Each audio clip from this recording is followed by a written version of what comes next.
I grew up dealing with bipolar disorder. I was being a big distraction at school and like the lack of focus. I actually took myself off the medication in college. Once I was out on my own, my dad reacted very funny. He was like, I never thought you should be on anything. That was my coping mechanism. And that's what worked for me. Just frustration and like doubt.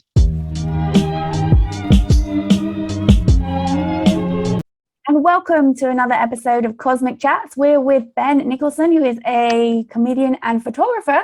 But today he's opened up and is very earnest in regards to being diagnosed as a child as bipolar and how he broke away and decided to cope with it by getting off the medication.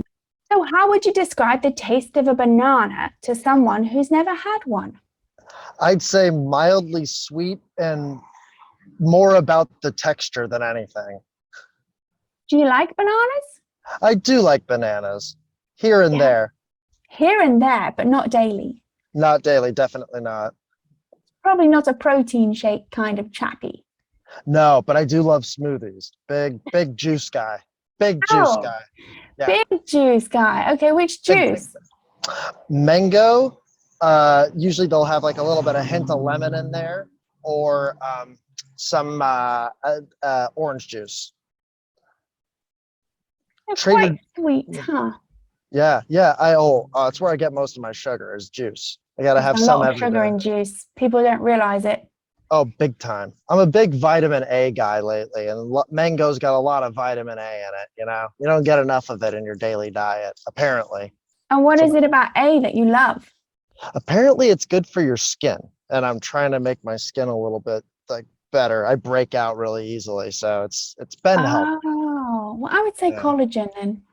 Collagen? Oh yeah, I get a couple needles in my head. No, not Botox, like the protein powder, collagen. Oh, I got it. I swear I heard someone say that they've had collagen like injected in them before. Oh, they do. Yeah, you know, pig's fat, right? Collagen. Really? For Botox is pig's fat. But collagen, yes. Okay. You can get that as a supplement. Anyhow, so tell me when you had your first existential life crisis as a child. Well, I grew up dealing with bipolar disorder. My parents never really put a label on what it was because I would assume that they really didn't want me to like view it as an ailment. They preferred me to like just kind of live and experience it.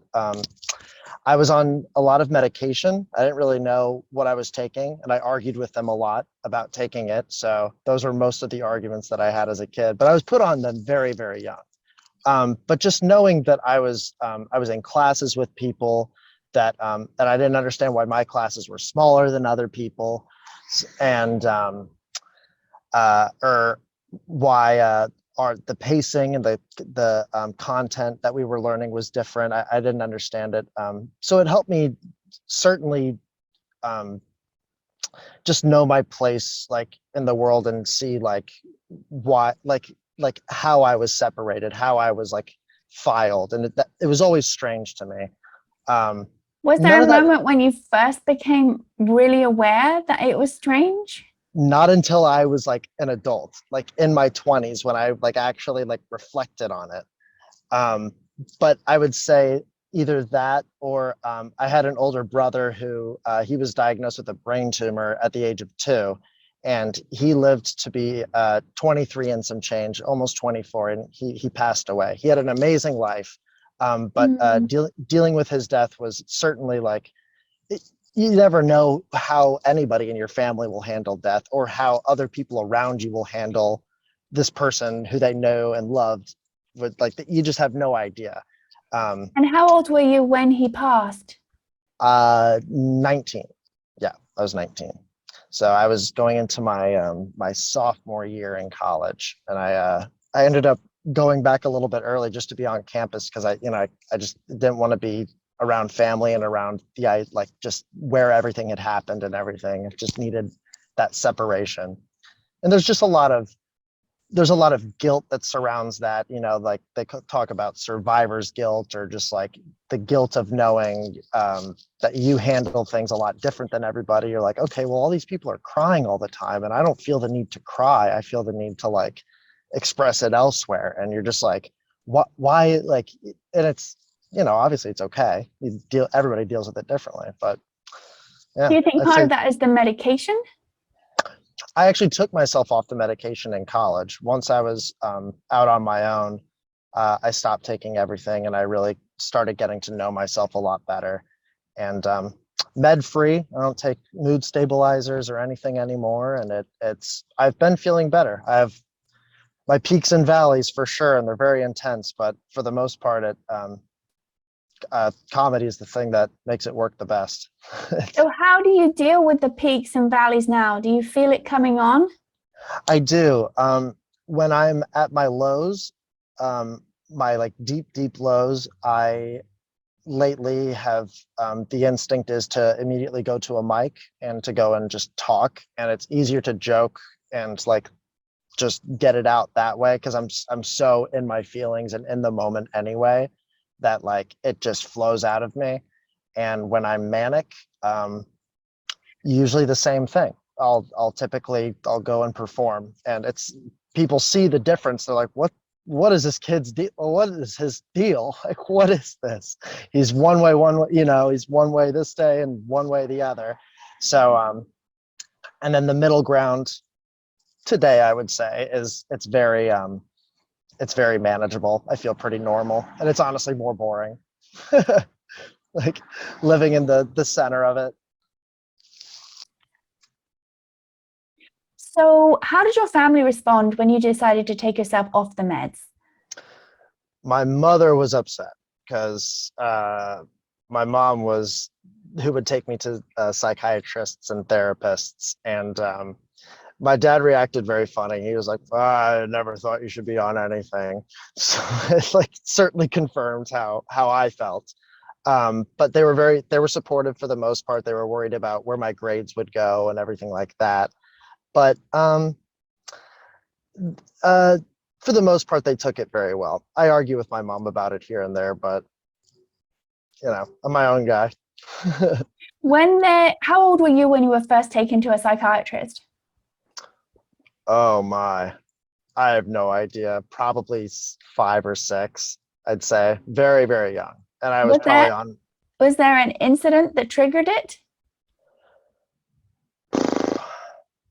I would say I probably I was being a big distraction at school, and like the lack of focus and just like the different kind of days that I would have. I would either be like basically asleep in class, or I'd be off the wall and just like, screaming and just so much energy and getting all my friends riled up. And it was probably something like that. I honestly, I was too young to really, I have no idea. I remember going to the doctor a lot and being like, why am I here? This is Spanish class in elementary school time. So I don't know what's going on, so I'm missing out on PE, but I'd say 5 or 6, somewhere around there. Would you think that nowadays the process would be automatically diagnosed with ADHD? I have a lot of hangups about all of it. The diagnosis. I think that people are too frequently diagnosed with these things and way too quickly put on medication, rather than having conversations between therapists, psychiatrists, parents, and their children. But short answer, yes, I think that's the quickest move, especially depending if you're going to a psychiatrist, because their job is to prescribe meds, not specifically, but that's part of the gig. But I think it would be labeled that. Yeah, I'd probably, that was amongst the diagnosis that I got as a kid, yeah. And so when you were at college, how did you find you adapted with your studies? I found out way quicker what I was interested in. When I felt like I wasn't taking things to do the things that I was told to do, It was much more, I found out quickly my interest in people, my interest in performing and film and writing. Oops, excuse me. That was the juice coming back. But it gave me the clarity I needed to pursue what I wanted to pursue, I would say. So my grades slumped at first, and then I found out that I wasn't doing what I wanted to be doing. So I started doing that. Do you find that now, as you have jobs to pay the bills, versus being able to, make a living expressing yourself fully through art, that has a limited shelf life for you? Ask that again. I'm sorry. I think I misunderstood your question. Well, now that, going off of that, doing something you don't want to do, right? Sure. Will actually bring on more symptoms rather than following your passion or your joy. Living in a major city is not easy financially. Sure, Do you find that doing a job to pay the bills, there's a breaking point that, you can only do it for so long, or it has to be within a certain capacity?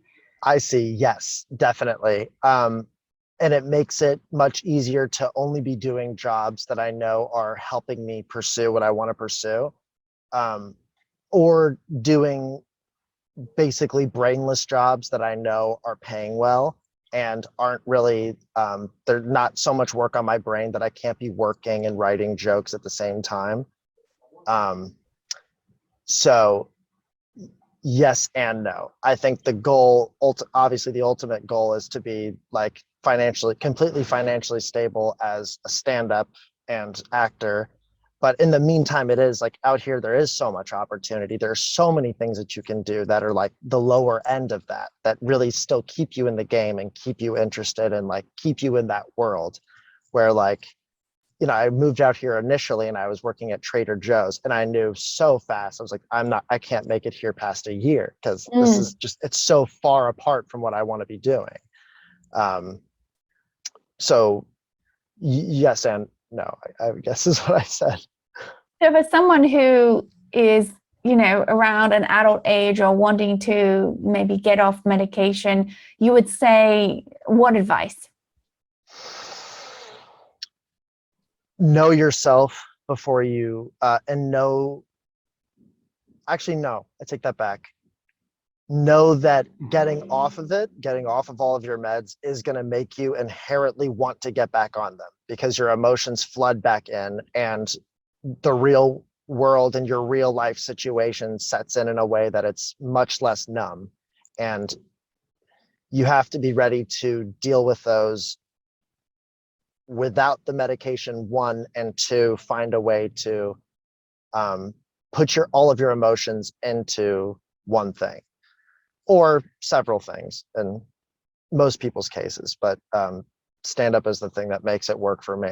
I can throw everything into that. And what do you think that is? Why that works?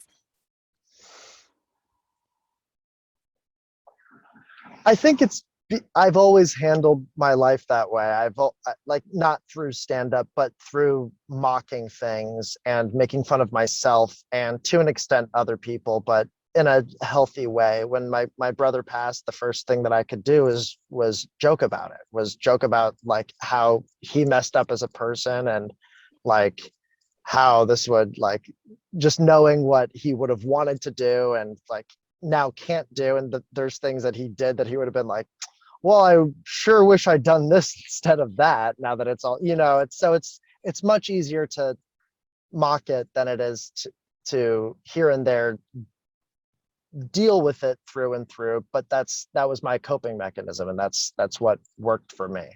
A lot of people get upset about it. I'll say things on stage about it that don't always land well because it hits close to home for a lot of people. But I think most people understand that it's fair game, and that's just my way of dealing with it. And how long now have you been doing, I'll say, expressing yourself behind a microphone without medication?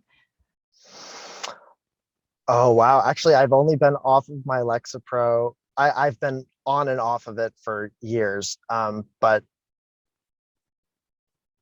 most recently 3 months with like the deep dive into stand-up. When I first started, I was off of it, and then the pandemic hit and everything started flooding back in. And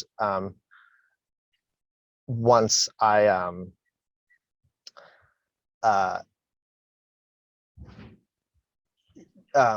sorry, I lost my train of thought. Once I was able to figure out how to cope without it and to like really deal with my emotions through stand-up, then it just became much easier. So let's talk about the confines of the pandemic. So in Los Angeles, there was a 3-month or 4-month lockdown. What was occurring for you? You were on the medication during that time? I didn't get back on it until I think either June or July during the pandemic year. So that would have been 2020, correct? Yeah, Yes. 2020. A lot of questioning of moving out here, because I moved out here in September of 2019 to like really genuinely start pursuing it. So what started flooding my brain was, okay, is this a sign? I can now not do the thing that I came out here to do. And it's all I've been thinking about. It's all I've been throwing myself at. And I'd say just frustration and like doubt, I would say. But listening to established comedians' podcasts, knowing that they were like saying the same thing as I was feeling, like they're like, I can't write. I don't know how someone could write right now. Like, I don't know how anybody could write a joke. It was very like, it confirmed all of my like fears and like the doubt that I had. And knowing that you weren't alone in the situation, right? That there were other people Exactly. dealing with this as well. Exactly. Yes, yeah. So what do you do nowadays to help ground yourself on a daily basis, apart from write and express yourself? I run. I exercise. Running really helps me rationalize my thoughts rather than get carried away with them. Because even a positive thought can be detrimental to my day. It can carry me too far. My ego can get too big, and it'll make me say things that's too much. And the same with a negative thought. It'll make me spiral out and have the same doubts that I will have no matter what. And it like, so I run. Lately, I've been doing mostly push-ups.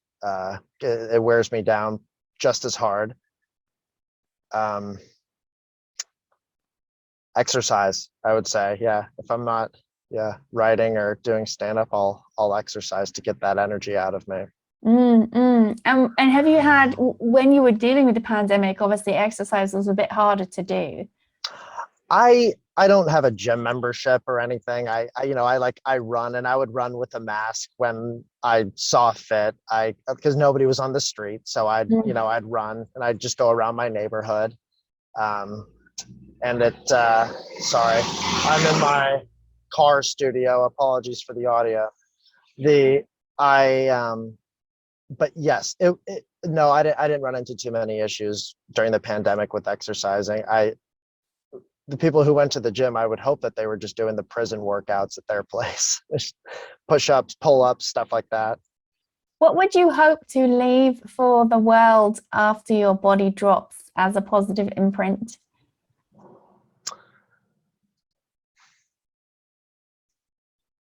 Countless comedy albums that have just changed people's view on stand-up and me, and just really helped a lot of people. So changing their viewpoint on what? I think I lived a lot of my life before coming out here, shoving down the idea that I could be what I wanted to be. And I even let other people's inputs on that drive my belief of myself. I'm not out here to prove anything to anyone but myself, that I know I can do this and that I'm going to be great, but it's a long road. it's about it. So with the physical exercise, which is very important to a lot of people, what would you do, you think, if you were, I don't know, say you broke your leg or something, right? And your leg is up, and they say rest for a while. How would you start to help yourself then, you think? You probably go back to the pen and paper, or I love film. I love photography as well. I love shooting photography. Love shooting photos. I'm a big fan of macro photography and portraits. So I'm really obsessed with that. And I love shooting sketches as well. I love cinematography. Very obsessed with film. So you as would well. be like sitting in your room watching things. Yeah, watching things or practicing lighting techniques and things like that. Yeah. So, when you said you were like a people person, is this meaning like you like to observe? Here and there when I can shut my mouth, yeah, I do like to observe. Yeah, I'm a big talker, so it's hard not to be involved. But yes, yeah, I'm obsessed with people for sure. And what is it that you are obsessed with about people? Difference of opinion, and what drives it. I love having like driven discussions and like sometimes like heated debates about things, like, and having to like keep your calm and like project your point of view in like a very like a healthy way, just so that someone can understand why someone would think the way you do, because I want to know why people think the way they do, especially if it's different than me. People who think way differently than me or have different political views, those are like, I surround myself with people like that because I want to know like what drove you to think this. So the psychology right behind people.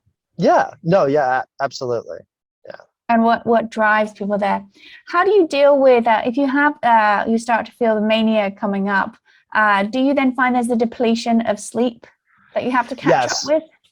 Yes. I'm also the kind of person who, yes, I lose sleep. I'll be up very late. It's also the feeling of a lack of need of sleep.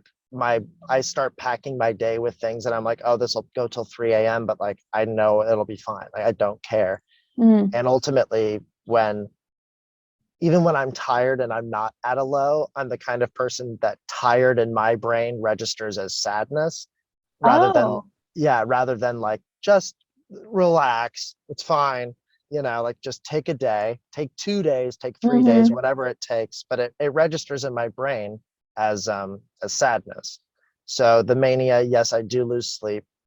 I am prone to, it's very strange, and this is very new to me, even like as an adult. After I got off my meds, I'll cry without emotion tied to it. It's like my body, my eyes water, and it just, and it just like my body is going, cry now, and it just hits, and oh God. And then like the rest of the day, I'm very like up. It's really strange. It's very. But you found that happens with other individuals?